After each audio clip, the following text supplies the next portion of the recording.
UP से belong करता हूँ मैं, बलिया डिस्ट्रिक्ट यूपी में। फिर उसके बाद मैंने अपना स्कूलिंग सब बलिया से ही किया, और 12th मैंने लखनऊ से किया है। फिर उसके बाद मैंने BTech electrical engineering NIT Jaipur से। फिर उसके बाद गुजरात में जॉब किया। फिर पावर ग्रिड में मैंने 10 साल काम किया, और जिसमें से 4 साल 5 साल मैम के साथ ही था मैं वहाँ पे, आपके साथ ईआरपी डिपार्टमेंट में। फिर उसके बाद 2020 में मेरा सिलेक्शन हुआ यूपीएससी में से, और मैं मसूरी में 3 महीने की ट्रेनिंग करने के बाद अभी हैदराबाद में ट्रेनिंग चल रही है। सबसे पहले क्वेश्चन का मैं यही जवाब दूंगा कि जैसे मैं स्टार्टिंग से ही जब स्कूल में था मैं तो तभी से मतलब स्टेज शो हुआ करते थे, थिएटर टाइप, ऐसे ही बच्चे आते थे, एक्सप्रेस करते थे अपने को। तो हनुमान राम में छोटे छोटे काफी अच्छे मतलब स्टेज पे लोग परफॉर्म करते थे बच्चे।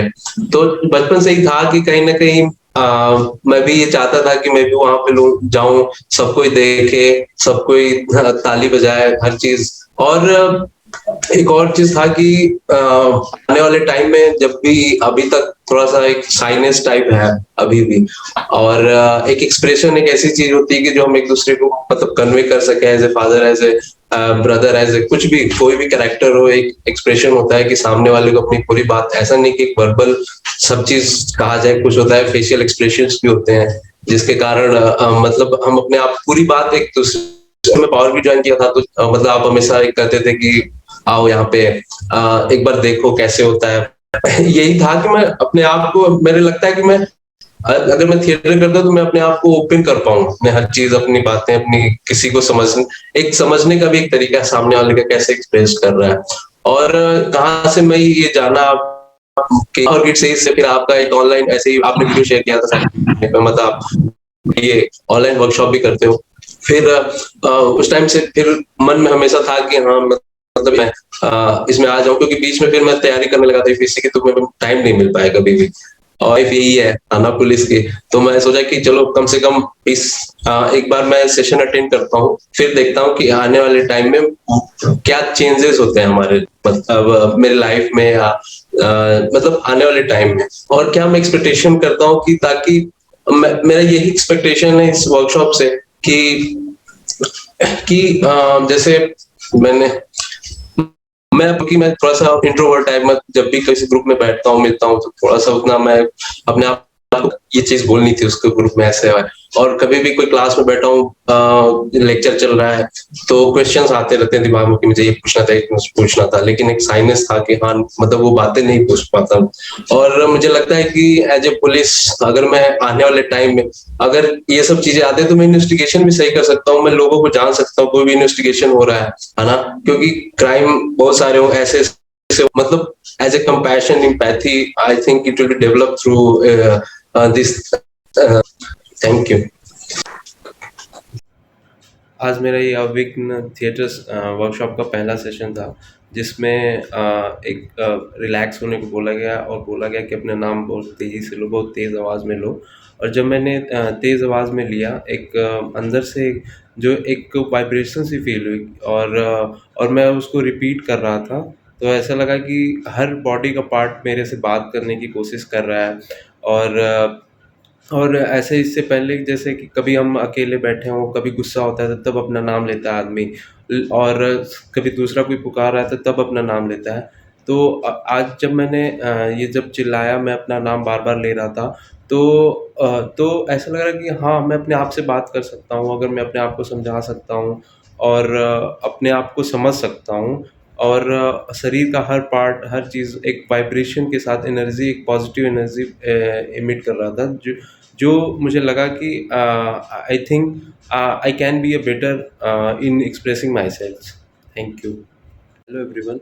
आज थिएटर वर्कशॉप का तीसरा दिन था, और जनरली मैम ने दो तरीके की एक्सरसाइज बताया, जिसमें एक वार्म अप एक्सरसाइज था, जिसमें शरीर का हर मूविंग पार्ट को एक तरीके से एनर्जाइज करना था, उसमें एनर्जी लाना था, ताकि कोई भी इंजरीज आने वाले टाइम में, या अगर आप थिएटर कर रहे हैं तो उसमें एक इंजरी से बचने के लिए बहुत ही ज़रूरी था।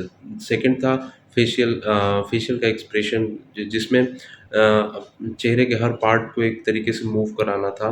जैसे और इस एक्सरसाइज से ऐसा लगा कि जैसे हम पहले चेहरे को जनरली हम अगर धो देते थे साबुन से या किसी भी फेस वॉश से, लेकिन ऐसा लगा कि फर्स्ट टाइम हमने इसको एनर्जाइज किया अंदर से। इससे इससे क्या हो, एक्सरसाइज करने से ऐसा लग रहा है कि एक ब्लड सर्कुलेशन पूरे चेहरे पे जा रहा है, और एक चेहरा एक तरीके से ऐसा लग रहा है कि खिल सा गया है। और आई थिंक आने वाले टाइम में और एक्सरसाइज करेंगे तो इस पे और एनर्जी फील होगी, और person will be more stress free and more energetic. Thank you.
चार कचरी कच्चे चाचा चार कचरी पक्के पक्के कचरी कच्चे चाचा कच्चे कचरी पक्के। खड़क सिंह के खड़कने से खड़कती है खिड़कियां, खिड़कियों के खड़कने से खड़कता है खड़क सिंह। जो फंसेगा वो फंसेगा, जो फंसेगा वो फंसेगा। चंदू के चाचा ने चंदू की चाची को चांदनी रात में चांदनी चौक में चांदी की चम्मच से चटनी चढ़ाई। पकी पींटे पका पपीता पका पीड़िया पका पपीता। गुलाबो की कटर पटर से तितर पितर सिताबो, सिताबो के अगर मगर से उधर उधर गुलाबो। Greek crepes, the epitome of femininity, freshly fried fish. Unique New York, which wristwatches are Swiss wristwatches? Red lorry, yellow lorry. चार कचरी कच्चे चाचा चार कचरी पक्के पक्के कचरी कच्चे चाचा कच्चे कचरी पक्के। खड़क सिंह के खड़कने से खड़कती है खिड़कियां, खिड़कियों के खड़कने से खड़कता है खड़क सिंह। जो फंसेगा वो फंसेगा, जो फंसेगा वो फंसेगा।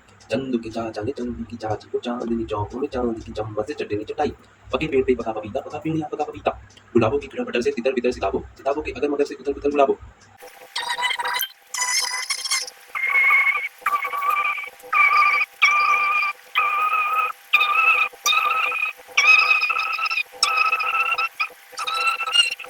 आज का सेशन बड़ा ही इंटरेस्टिंग था।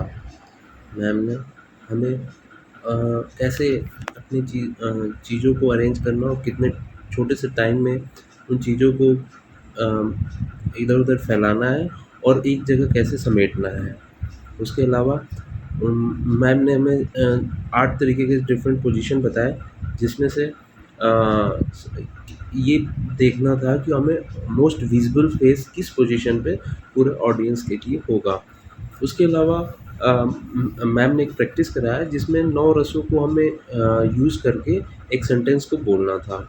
इससे ये लगा कि आने वाले टाइम में हम जो भी थिएटर करेंगे, जो भी परफॉर्मेंस करेंगे, उसमें ये 9 रसों का ही यूज़ करके हम अपने डायलॉग को अपने ऑडियंस को एक्सप्रेस करना है, जिसमें से हमें फेशियल एक्सप्रेशन के हर पार्ट, फेस के हर पार्ट यूज़ हो रहे थे। नाक, आँख, कान, head, everything in, and also our hand movement, all were important in expressing the thoughts at this stage. आज ऑनलाइन थिएटर वर्कशॉप का सेकेंड लास्ट डे था। कल फाइनल शो करना है, तो इसके लिए आज जो मेजर टाइम डेडिकेटेड था वो प्रैक्टिस के लिए था, जिसमें हमने हमने 3 कैरेक्टर में सबने अपने अपने कैरेक्टर को रोल प्ले किया, और मैम ने इसमें बहुत हेल्प किया, जिसमें उन्होंने ये बताया कि आपको किसी तरह से डायलॉग डिलीवरी करनी है, कब अपने आवाज़ को ऊंचा रखना है, कैसे अपने आवाज़ को मॉड्यूलेट करना है। और हमने कम से कम 3 से 4 बार, और मैं आई थिंक 7-8 बार हमने प्रैक्टिस किया। उसके बाद मैम ने जब हमें कलर्स के इम्पोर्टेंस के बारे में बताया, क्योंकि किसी भी थिएटर में सबसे बहुत इम्पोर्टेंट होता है कि आप कौन से कलर का ड्रेस पहन रहे हैं। तो इसलिए किस टाइम में किस कलर क्या रिप्रेजेंट करता है, ये मैम ने हमें बताया। और मैम ने हमें ये भी बताया कि मान लीजिए कि आप कोई कैरेक्टर को रोल प्ले करना चाहते हैं थिएटर में, और आपने वो कभी एक्टिंग किया नहीं है, ना आपके लाइफ में वैसी घटना हुई है, ना आपके पास ऐसा एक्सपीरियंस है, तो किस तरह से आप उस एक्सपीरियंस को, उस कैरेक्टर को ले सकते हैं। जैसे कि या तो आप किसी ऑलरेडी एग्जिस्टिंग कैरेक्टर से बात कीजिए, या ऑनलाइन कोई वीडियो देखिए जिसमें उस रोल को प्ले किया गया है, और अपने फीलिंग को, अपने सोच को उस कैरेक्टर में ढालने की कोशिश कीजिए। इस तरह से एक एक पूरा कंप्लीट थिएटर या एक एक अच्छा शो कर पाएँगे हम। आज थिएटर वर्कशॉप का फाइनल डे था, जिसमें हमने लाइव परफॉर्मेंस दिया। अगर मैं पिछले 15 दिनों की बात करूँ, तो मेरी लर्निंग कई गुना बढ़ गई है। सबसे पहले हमें इम्पोर्टेंस ऑफ एक्सरसाइज कराना बताया गया, जिसमें फ्लेक्सिबिलिटी और बॉडी का इम्पोर्टेंस थिएटर में क्या है। फिर वॉइस पे फोकस किया गया। वॉइस को क्लियर करने के लिए भी एक्सरसाइज बताया गया, जिसमें हमने 9 रसों के बारे में जाना और इसका इम्पोर्टेंस लाइव परफॉर्मेंस में क्या होता है। इम्पोर्टेंस ऑफ म्यूज़िक, लाइट्स और बैक स्टेज प्रिपरेशन के बारे में भी बताया गया। अगर मैं अपने लर्निंग की बात करूं, तो मेरे लिए यह एक नई जर्नी है। मैं कैसे किसी और की बातें पता चल जाएगा कि वह खुश है, कि दुखी है या परेशान है। और थिएटर का एक्सपीरियंस मुझे और एम्पैथेटिक बनाएगा, जो आने वाले प्रोफेशनल लाइफ में बहुत हेल्प करेगा। इसमें एक टीम बिल्डिंग की का भी महत्व बताया गया, वो भी सीखने को मिला। So thank you so much to ma'am for giving me a new learning, और thank you to Rudev ji and Vasta ji for being a good team.